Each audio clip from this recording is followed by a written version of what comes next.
Hello दोस्तों, कैसे हैं आप लोग। इस वीडियो में हम लोग देखेंगे कि तीन पत्ती में जो फ्रॉड हो रहा है, तो अगर आपके साथ भी वो फ्रॉड हो जाता है तो हम वो पैसे को कैसे अपने अकाउंट में मंगा सकते हैं या पैसे को कैसे फ्रीज कर सकते हैं। ठीक है, तो देखिए, मैंने एक बहुत पहले एक वीडियो बनाया था जिसमें बताया था कि तीन पत्ती में कैसे फ्रॉड हो रहा है, और वो फ्रॉड अगर आपके साथ हो जा रहा है तो हम कैसे एक्शन ले सकते हैं। तो हमने उसमें कुछ बताया नहीं था।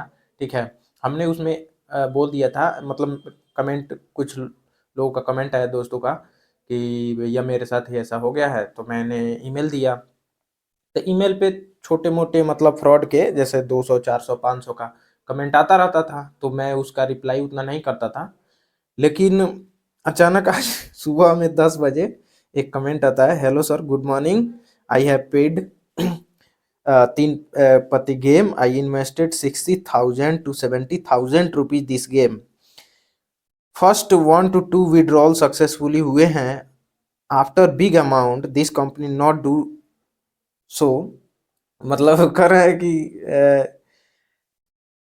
एक से दो विड्रॉल सक्सेसफुली हो चुके हैं, मतलब मैंने और उसके बाद से जब बड़ा अमाउंट देने का बात आया तो उन्होंने अमाउंट को सेंड नहीं किया, उसे प्रोसेस में डाल दिया है।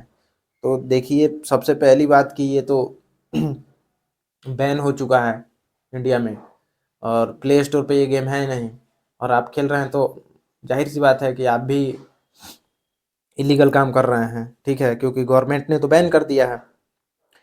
ठीक है, और देखिए कितना मतलब ट्रांजैक्शन हुआ है, बहुत सारा ट्रांजैक्शन हुआ है, और ये ऐसा नाम लिखता है लो, Karen's take automation private limited, इसके पास गया है। फिर एक shield craft service private limited 2500। ठीक, फिर 1000 दिखा रहे हैं आपको। फिर 3999 अरविंद साइबर कैफे। ठीक, फिर three next global India private limited 4000। ठीक, फिर 1000 कैरियन टेक ऑटोमेशन प्राइवेट।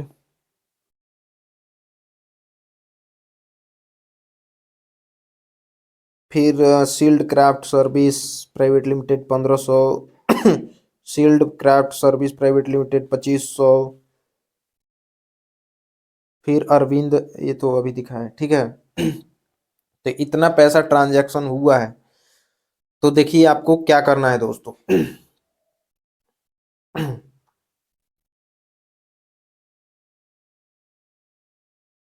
सबसे पहले, जैसे आपको पता चले कि मतलब पता क्या चले, आपको तो पता रहेगा ही कि आपके साथ फ्रॉड हो गया, मतलब आपने पैसा ट्रांजैक्शन कर दिया है।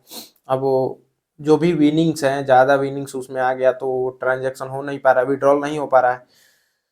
और आपने जो ट्रांजैक्शन किया है, तो देखिए वो नहीं हो पा रहा है, उसका तो हम कुछ नहीं कर सकते हैं। लेकिन आपने जो ट्रांजैक्शन अभी हाल फिलहाल में किया है ज़्यादा का, आपको लग रहा है कि नहीं ये मैंने गलत कर दिया, तो आप सबसे पहले क्या करेंगे, आप तुरंत अपने नियर जो भी ब्रांच है आपका बैंक का, होम ब्रांच, वहां जाएंगे और एप्लीकेशन डालेंगे। ठीक है, एप्लीकेशन देखिए कई बैंकों में अलग अलग होता है। एक क्या बोलते हैं, डिस्प्यूट फॉर्म होता है, एक ट्रांजैक्शन ट्रांजैक्शन रेफरल फॉर्म होता है, या रिवर्सल फॉर्म होता है। ठीक है, ट्रांजैक्शन रिवर्सल फॉर्म जो होता है उसको भरेंगे, और उसमें पूरा अपना ट्रांजैक्शन डिटेल देंगे। ठीक है, कि आपने कब, मतलब डेट, किस डेट को आपने ट्रांसफ़र किया, टाइम क्या है, अमाउंट कितना है, और ट्रांजैक्शन जो आईडी या यूटीआर नंबर है वो देंगे। ठीक है, और वो गलत अकाउंट नंबर जिस पे आपने पैसा भेजा है वो बताएंगे,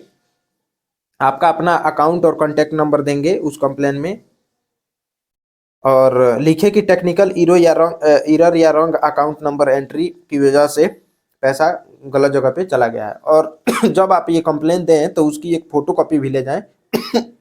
सॉरी, उसमें बैंक अकाउंट, सॉरी, जहाँ पे आप कंप्लेन दे रहे हैं उससे रिसीविंग ले लें, मतलब साइन और बैंक का मोहर ले लें। ठीक है, इतना करने के बाद जब सुनवाई नहीं होगी तो आप नियरेस्ट अपने जो भी आपका आपके ज़िले में जो भी नियरेस्ट कोर्ट पड़ता है, वहाँ पे भी आप कोर्ट के माध्यम से भी इसमें क्या कर सकते हैं, केस कर सकते हैं, दर्ज केस करा सकते हैं। अब मान लीजिए कि आपको डर लगता है कि अरे वकील ज़्यादा रुपए ले लेगा, तो देखिए एडवोकेट एक्ट 1961 का सेक्शन 32 आपको स्वयं केस लड़ने का भी अधिकार देता है, ठीक है, क्योंकि ये आर्टिकल 21 का एक जो है हिस्सा है, ठीक है। आप अपना केस स्वयं लड़ सकते हैं। तो आप किसी वकील से सलाह लें और आप अपना केस खुद देखें और कंप्लेन करके, और आपके पास जितना प्रूफ है सब प्रूफ प्रोवाइड कराएं, ठीक है। आपको तो जानकारी हो ही जाएगी। अगर बड़ा फ्रॉड हुआ है तो मान लीजिए कि 16-17 हज़ार रुपये है, कम थोड़े ना होता है, ठीक है। तो ऐसे आप कर सकते हैं दोस्तों। So thanks for watching. अगर और भी कोई जानकारी चाहिए तो आप मेरे पहले वाले वीडियो जो 3 पति फ्रॉड वाला जो है, मैंने वो वीडियो लास्ट में मेरा वॉइस है, स्टार्टिंग में तो कुछ लोगों का ही वॉइस मैंने काट काट के लगाया है, ठीक है, कि उसमें थोड़ा गाली वाली है तो मैंने नहीं दिया है, ठीक है। सो हाँ, एक भाई ने एक वो पटना हाई कोर्ट में एनरोलमेंट के लिए मैंने डाला था वीडियो, तो उन्होंने पूछा है कि मेरे पर जुवेनाइल कोर्ट में केस चल रहा है तो क्या मैं इनरोलमेंट करा सकता हूँ? तो देखिए, किसी भी कोर्ट में केस चले आप इनरोलमेंट करा सकते हैं, जब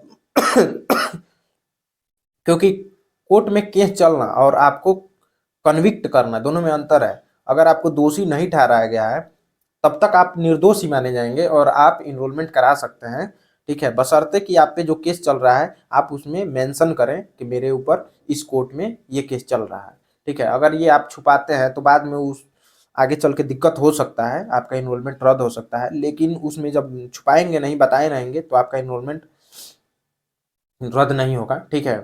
और सो थैंक्स फॉर वाचिंग। मिलते हैं नेक्स्ट वीडियो में। अगर आपका भी कोई भी क्वायरी हो किसी भी चीज़ से रिलेटेड तो आप कमेंट में ज़रूर बताएं, मैं अगले वीडियो में ज़रूर उसका जिक्र करूंगा। So thanks for watching.